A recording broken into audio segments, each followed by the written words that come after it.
Hello दोस्तों, NLC India limited ने अपने क्वार्टरली 4 के नंबर डिस्क्लोज कर दिए। डाटा दोस्तों करोड़ में है। मैं आपको आसान भाषा में समझा देता हूँ। बाकी दोस्तों, अगर आपको किसी भी कंपनी के शेयर खरीद रखे हैं तो आप रिजल्ट जरूर देखना चाहिए, जिससे आपको पता चल सके कंपनी पिछले 3 महीने में टोटल कितनी इनकम बना रही है और कितना खर्चा कर रही है। सबकी इन्फॉर्मेशन आप तक पहुंच सके। तो दोस्तों, अगर मैं लेटेस्ट क्वार्टर की बात करूं यानी 31 मार्च 2026 की, तो लेटेस्ट क्वार्टर में कंपनी लगभग 200 करोड़ के अराउंड अपन कह सकते हैं टोटल इनकम बना के दी है लेटेस्ट। लेकिन अगर मैं 3 महीने पहले की बात करूं यानी मार्च 2025 की, तो मार्च 2025 में 3,900 करोड़ की टोटल इनकम बना के दी है दोस्तों। तो आप खुद देखिए दोस्तों, मार्च 2025 और मार्च 2026 को अगर आप कंपेयर करोगे तो एक साल के अंदर कंपनी की टोटल इनकम में अपन को बढ़ोतरी देखने को मिली है दोस्तों। आप ओवरऑल दोस्तों, NLC India limited company income के मामले में ग्रोथ करती हुई दिख रही है, जो कि कंपनी के लिए बहुत ही अच्छी बात है। लेकिन अगर अपन कंपनी का टोटल एक्सपेंस यानी टोटल खर्चा देखें तो लेटेस्ट क्वार्टर में कंपनी ने 4,300 करोड़ का खर्चा करा था, लेकिन एक साल पहले लगभग 3,800 करोड़ का खर्चा करा था। तो मार्च 2025 को मार्च 2026 से कंपेयर करें तो एक साल के अंदर कंपनी का टोटल खर्चों में भी अपन को बढ़ोतरी देखने को मिली है। हालांकि दोस्तों, अपन को कंपनी के इनकम में बढ़ोतरी देखने को मिली है, इस वजह से कंपनी के खर्चों में भी बढ़ोतरी देखने को मिली है दोस्तों। ये एकदम आम बात है।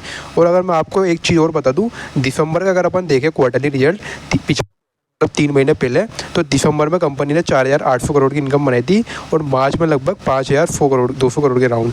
तो 3 महीने के अंदर भी कंपनी के इनकम में अपन को बढ़ोतरी देखने को मिली है, जो कि अच्छी बात है। अगर मैं बात करूँ कंपनी का टोटल टैक्स के एक्सपेंस की, मतलब कंपनी ने टैक्स में कितना खर्चा करा है, तो दोस्तों हर बड़ी कंपनी टैक्स देती है। अगर मैं लेटेस्ट क्वार्टर की बताऊँ 31 मार्च 26 की, तो लगभग 36 करोड़ का टैक्स दिया था। लेकिन 31 मार्च 2025 में 440 करोड़ का टैक्स दिया था। तो एक साल के अंदर कंपनी के टैक्स में अपन को 10 गुना की गिरावट देखने को मिली है। कंपनी 10 गुना कम टैक्स दे रही है, क्योंकि आप खुद देखिए मार्च 2025 में 440 करोड़ और मार्च 2026 में बस 36 करोड़। तो एक साल के अंदर कंपनी के टैक्स में भी अपन को गिरावट देखने को मिली है।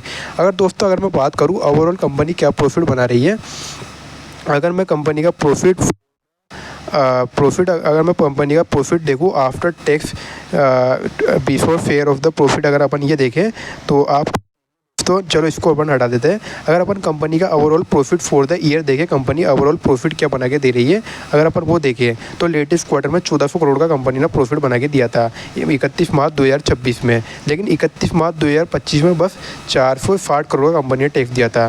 तो 31 मार्च 2025 को 31 मार्च 2026 से कंपेयर करें तो एक साल के अंदर कंपनी का प्रॉफिट में अपन को बढ़ोतरी देखने को मिली है दोस्तों। इनकम में से जब अपन टैक्स निकाल लेते हैं और जब फालतू खर्चे निकाल लेते हैं, तो जो प्रॉफिट बनता है ये दोस्तों, ये वही प्रॉफिट है। कंपनी ने मोटा मोटा इतना प्रॉफिट बनाया है। तो एक साल के अंदर कंपनी का प्रॉफिट बढ़ा है दोस्तों, क्योंकि मार्च 2025 और मार्च 2026 में अपन को साफ साफ अंतर देखने को मिल रहा है दोस्तों।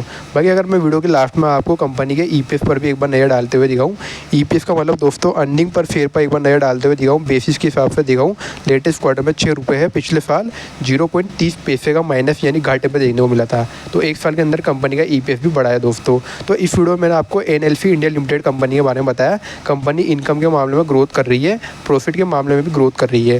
बाकी दोस्तों, ये वीडियो एजुकेशन पर्पस के लिए थी। किसी भी शेयर को बाय और सेल करने की कोई भी सलाह नहीं है दोस्तों। इस कंपनी के किसी भी शेयर को अपनी रिस्क पे बाय और सेल करें। बाकी दोस्तों, डिस्क्रिप्शन में एक एप्लीकेशन की लिंक है जिससे आप फ्री में डीमैट अकाउंट बना सकते हो, तो उसको जरूर चेकआउट कर लेना।